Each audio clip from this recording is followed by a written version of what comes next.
ನಮಸ್ಕಾರ.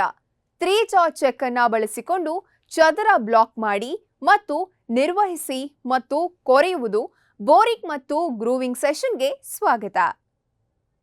ಈಗ ಈ ಸೆಷನ್ನ ಉದ್ದೇಶಗಳನ್ನು ನೋಡೋಣ. ಈ ಸೆಷನ್ನ ಕೊನೆಯಲ್ಲಿ ನೀವು ಇವುಗಳನ್ನು ಮಾಡಲು ಶಕ್ತರಾಗುವಿರಿ. ರೌಂಡ್ ರಾಡ್ನಲ್ಲಿ ಸ್ಕ್ವೇರ್ ಗುರುತು ಮಾಡುವುದು,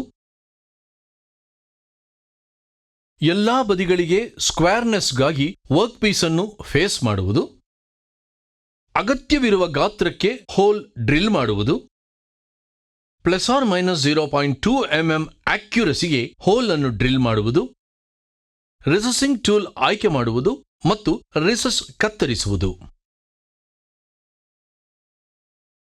ರೌಂಡ್ ವರ್ಕ್ ಪೀಸ್ ಅನ್ನು ಆಯ್ಕೆ ಮಾಡಿ ಮತ್ತು ವರ್ಕ್ ಪೀಸ್ ಸುಮಾರು 65 mm ಉದ್ದ ಮತ್ತು 85 mm ಡಯಾಮೀಟರ್ ಹೊಂದಿದೆ ಎಂದು ಖಚಿತಪಡಿಸಿಕೊಳ್ಳಿ. 3 ಚೆಕ್ನಲ್ಲಿ ಜಾಬ್ ಅನ್ನು ಹಿಡಿದಿಡಿ. ಹಿಂದಿನ ಸೆಷನ್ನಲ್ಲಿ ಚರ್ಚಿಸಿದ ಕಾರ್ಯವಿಧಾನದ ಪ್ರಕಾರ ಜಾಬ್ ಅನ್ನು ಟ್ರೂಯಿಂಗ್ ಮಾಡಿ. ಟೂಲ್ ಪೋಸ್ಟ್ನಲ್ಲಿ ರೈಟ್ ಹ್ಯಾಂಡ್ ಫೇಸಿಂಗ್ ಟೂಲ್ ಅನ್ನು ಸೆಟ್ ಮಾಡಿ.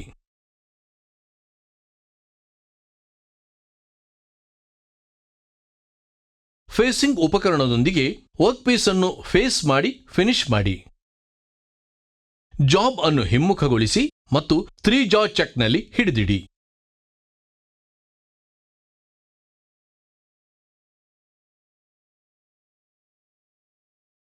ಹಿಂದೆ ತಿಳಿಸಿದ ಕೆಲಸದ ಅನುಕ್ರಮಗಳನ್ನು ಅನುಸರಿಸುವ ಮೂಲಕ ಇನ್ನೊಂದು ತುದಿಯನ್ನು ಫೇಸ್ ಮಾಡಿ ಮತ್ತು ಜಾಬ್ನ ಒಟ್ಟು ಉದ್ದವು 60 mm ಆಗಿರಬೇಕು ಎಂದು ಖಚಿತಪಡಿಸಿಕೊಳ್ಳಿ.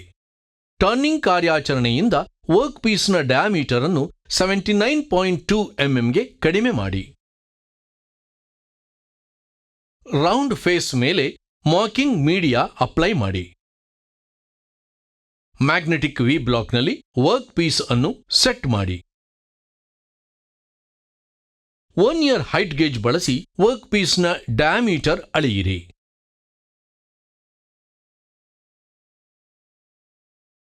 ಡಯಾಮೀಟರ್ನ ಅರ್ಧದಷ್ಟು ಸಮಾನವಾಗಿರುವ ದೂರದಲ್ಲಿ ಹಾರಿಜಾಂಟಲ್ ಲೈನ್ ಗುರುತು ಹಾಕಿ.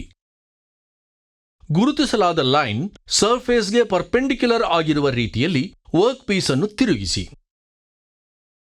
ರೌಂಡ್ ಬಾರ್ನ ಡಯಾಮೀಟರ್ನ ಅರ್ಧದಷ್ಟು ದೂರದಲ್ಲಿ ಹಿಂದೆ ಗುರುತಿಸಲಾದ ಲೈನ್ಗೆ ಪರ್ಪೆಂಡಿಕ್ಯುಲರ್ ಆಗಿರುವಂತೆ ಹಾರಿಜಾಂಟಲ್ ಸೆಂಟರ್ ಲೈನ್ ಅನ್ನು ಮಾರ್ಕ್ ಮಾಡಿ.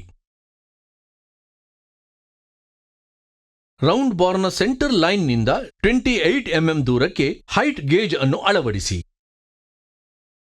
ಸೆಂಟರ್ ಲೈನ್ಗೆ ಪ್ಯಾರಲಲ್ ಆಗಿರುವಂತೆ ಹಾರಿಜಾಂಟಲ್ ಲೈನ್ ಅನ್ನು ಗುರುತು ಹಾಕಿ. ವರ್ಕ್ ಪೀಸ್ ಅನ್ನು 90 ಡಿಗ್ರಿಗೆ ತಿರುಗಿಸಿ ಮತ್ತು ಮತ್ತೊಮ್ಮೆ ಸೆಂಟರ್ ಲೈನ್ಗೆ ಪ್ಯಾರಲಲ್ ಆಗಿ ಗುರುತು ಹಾಕಿ. 56 mm ಸೈಡ್ನ ಸ್ಕ್ವೇರ್ ಅನ್ನು ಮಾರ್ಕ್ ಮಾಡಲು ಮೇಲಿನ ಹಂತವನ್ನು ಮುಂದುವರೆಸಿ.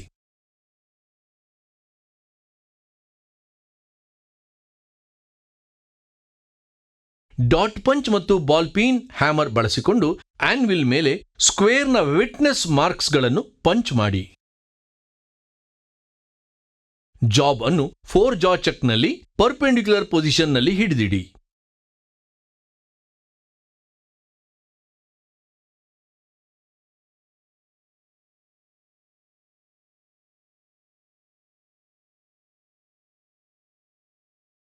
ಚೆಕ್ ಫೇಸ್ಗೆ ಪ್ಯಾರಲಲ್ ಆಗಿ ವಿಟ್ನೆಸ್ ಮಾರ್ಕ್ಗಳನ್ನು ಹೊಂದಿಸಿ.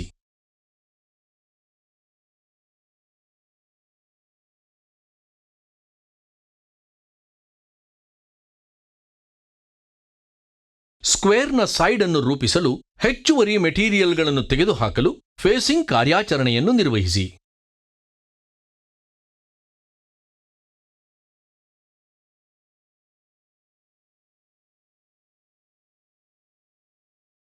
ಸ್ಕ್ವೇರ್ನ ಇತರ 3 ಸೈಡ್ಸ್ಗಳನ್ನು ಫೇಸಿಂಗ್ ಮಾಡಲು ಅದೇ ವಿಧಾನವನ್ನು ಪುನರಾವರ್ತಿಸಿ.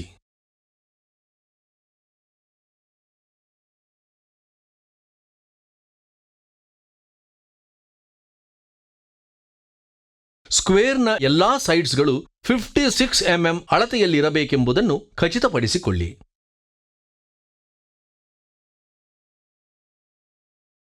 ಸ್ಕ್ವೇರ್ ಟೈಲ್ ಸ್ಟಾಕ್ನ ತುದಿಯನ್ನು ಎದುರಿಸುವ ರೀತಿಯಲ್ಲಿ 4 ಜಾ ಚಕ್ನಲ್ಲಿ ವರ್ಕ್ ಪೀಸ್ ಅನ್ನು ಹಿಡಿದುಕೊಳ್ಳಿ. ಟೈಲ್ ಸ್ಟಾಕ್ನ ಚಕ್ಗೆ ಸೆಂಟರ್ ಡ್ರಿಲ್ ಅನ್ನು ಸೆಟ್ ಮಾಡಿ ಮತ್ತು ಡ್ರಿಲ್ಲಿಂಗ್ ಕಾರ್ಯಾಚರಣೆಯನ್ನು ಮಾಡಿ.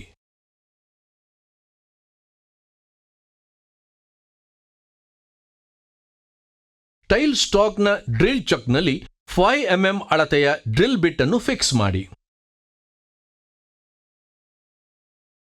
5 mm ಡ್ರಿಲ್ ಬಿಟ್ನೊಂದಿಗೆ ಜಾಬ್ನಲ್ಲಿ ಹೋಲ್ ಪಡೆಯಲು ಡ್ರಿಲ್ಲಿಂಗ್ ಕಾರ್ಯಾಚರಣೆಯನ್ನು ಮಾಡಿ.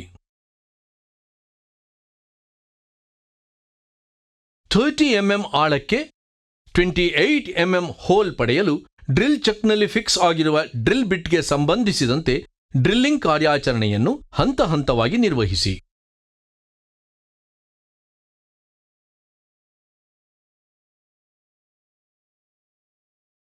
ಶಾಖವನ್ನು ತೆಗೆದುಹಾಕಲು ಡ್ರಿಲ್ಲಿಂಗ್ ಕಾರ್ಯಾಚರಣೆಯ ಸಮಯದಲ್ಲಿ ಆಯಿಲ್ ಅನ್ನು ಅಪ್ಲೈ ಮಾಡಿ.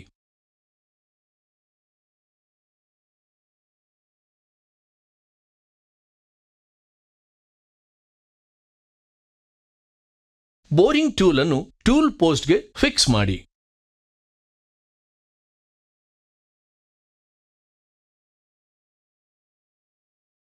$30 mm ಉದ್ದಕ್ಕೆ 30 mm ಅಂತಿಮ ಡಯಾಮೀಟರ್ ಪಡೆಯಲು ಬೋರಿಂಗ್ ಆಪರೇಷನ್ ಅನ್ನು ಮುಂದುವರೆಸಿ.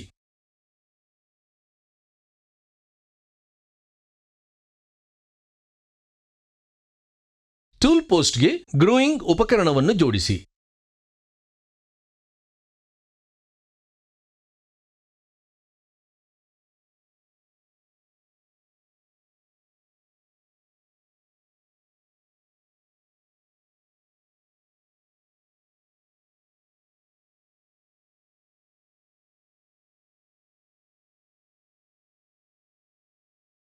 ಡ್ರಾಯಿಂಗ್ ಪ್ರಕಾರ ಗ್ರೂಯಿಂಗ್ ಉಪಕರಣದ ಸಹಾಯದಿಂದ ಗ್ರೂವ್ ಮಾಡಿ.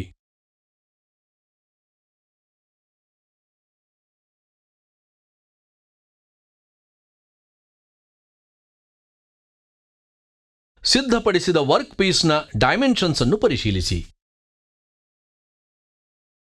ರೀಕ್ಯಾಪ್ ಮಾಡಲು ನಾವು ಕಲಿತಿರುವುದು: